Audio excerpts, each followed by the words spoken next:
అది కాకినాడ జిల్లాలోని గండేపల్లి మండలం రామేశ్వరంపేట. అక్కడ కోట్ల రూపాయల విలువైన గుళ్ళగుట్ట ఉంది. వైసీపీ అధికారంలో ఉన్న 5 ఏళ్లలో ఆ గుట్టని పేరుకు తగ్గట్టుగానే గుళ్ళ చేసి పారేశారు. కోట్లాది రూపాయలు ఆర్జించారు. అధికారం పోయిన తర్వాత కూడా తవ్వకాలు ఆపకపోవడంతో ఫిర్యాదులు కలెక్టర్ వరకు వెళ్లాయి. దీంతో వ్యవహారం వెలుగు చూసింది. కాకినాడ మాజీ ఎమ్మెల్యే ద్వారంపూడి చంద్రశేఖర్ రెడ్డి నేతృత్వంలో మెట్టలో మట్టి మాఫియా ఆగడాలకు అంతు లేకుండా పోయిందనే విమర్శలు మిన్నంటుతున్నాయి.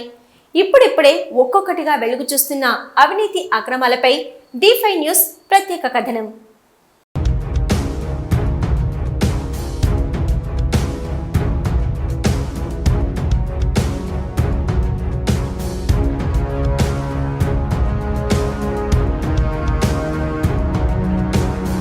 గత 5 ఏళ్ల వైసీపీ పాలనలో మట్టి గ్రావెల్ మాఫియా రెచ్చిపోయింది. పోలవరం గట్లు, చెరువులు, కొండలు, గుట్టలు ఏది కనిపిస్తే దానిని వదలకుండా మింగేశారు. స్థానిక ఎమ్మెల్యేల అండదండలతో తవ్వేసి కోట్లాది రూపాయలు సొమ్ము చేసుకున్నారు. అన్నింటికి మించి ప్రభుత్వ అనుమతులు లేకుండా ఇష్టారాజ్యంగా తవ్వకాలు చేపట్టారు. ఎవరైనా ప్రశ్నిస్తే వారిపై దాడులు చేయడం పరిపాటిగా మారింది. ఇక అధికారులు సైతం వైసీపీ నాయకులకు వత్తస్తు పలకడంతో మట్టి మాఫియా రెచ్చిపోయింది. ప్రస్తుతం ప్రభుత్వం మారడంతో ఒక్కొక్కటిగా వెలుగు చూస్తున్నాయి. కాకినాడ జిల్లా గండేపల్లి మండలం సూరంపాలెం, పెద్దాపురం మండల పరిధిలోని రామేశ్వరంపేట మెట్ట అంటే అందరికీ సుపరిచితమే. ఎంతో విలువైన ఎర్ర గ్రావెల్ ఇక్కడే లభిస్తుంది.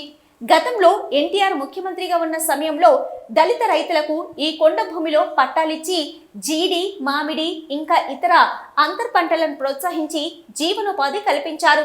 కొందరు దళారులు వీటిపై కన్నేశారు. భూ యజమానులతో కుమ్మక్కయ్యారు. డబ్బు ఆశ చూపి తక్కువ ధరకే D-ఫారం పట్టా, అసైన్డ్ భూములు దక్కించుకున్నారు. ఇక అంతే, అప్పటి నుంచి మొక్కల పెంపకం మానేసి మట్టి తవ్వకాలు మొదలుపెట్టారు. కొండలుగా ఉండే ఈ మెట్టను పిండి చేసి మొత్తం కరిగించేశారు. గతంలో ఎలా ఉన్నప్పటికీ వైసీపీ అధికారంలోకి వచ్చాక రాత్రి పగలు తవ్వడమే మొదలుపెట్టారు. కాకినాడ మాజీ ఎమ్మెల్యే ద్వారంపూడి చంద్రశేఖర్ రెడ్డి నేతృత్వంలో ఈ మెట్టలో మట్టి మాఫియా ఆగడాలకు అంతు లేకుండా పోయిందనే విమర్శలు ఉన్నాయి. మొత్తం రామేశ్వరం గుళ్ళ మెట్టకొండను మింగేసి పీల్చి పిప్పి చేసేశారు.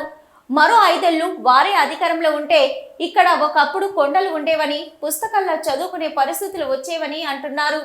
KGF సినిమాను తలపించేలా ఈ ప్రాంతాన్ని వైసీపీ మాఫియా తన గుప్పిట్లో పెట్టుకుందని అంటారు. గత 5 ఏళ్లలో గుళ్ళ మెట్టపైకి ఎవరిని రానివ్వకుండా కట్టుదిట్టమైన ఏర్పాట్లు చేశారు. దీంతో ఈ కొండపైకి వెళ్లాలంటే ఎవరూ సాహసించేవారు కాదు. దాదాపు 500 ఎకరాలకు పైగా మట్టిని తవ్వేసినట్లు అధికారులు అంచనా వేస్తున్నారు. స్థానిక అధికారులు ఎవరు కూడా ఈ ప్రాంతం వైపు కన్నెత్తు చూసేవారు కాదు. అడపా దడప 1-2 సార్లు ఉన్నత స్థాయి అధికారులు పరిశీలనకు వచ్చినప్పటికీ CMO నుంచి ఫోన్లు రావడంతో వెంటనే వెనుదిరిగేవారని అంటారు. వైసీపీ ప్రభుత్వంపై కూటమి ప్రభుత్వం అధికారంలోకి వచ్చింది.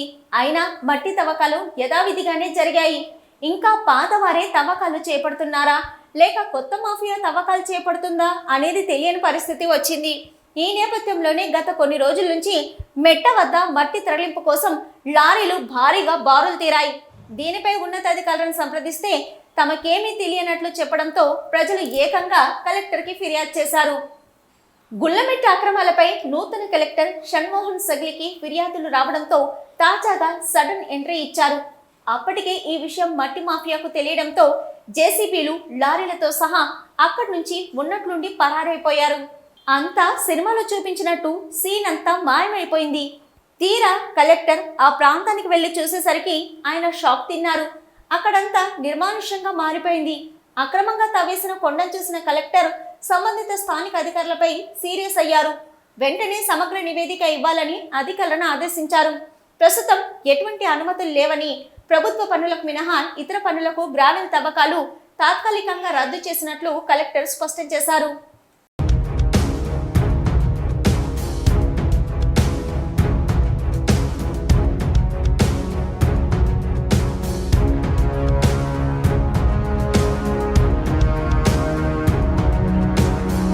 ఇప్పటి వరకు కొండను మింగేసిన మట్టి మాఫియా కలెక్టర్ రాకతో అజ్ఞాతంలోకి పోయింది.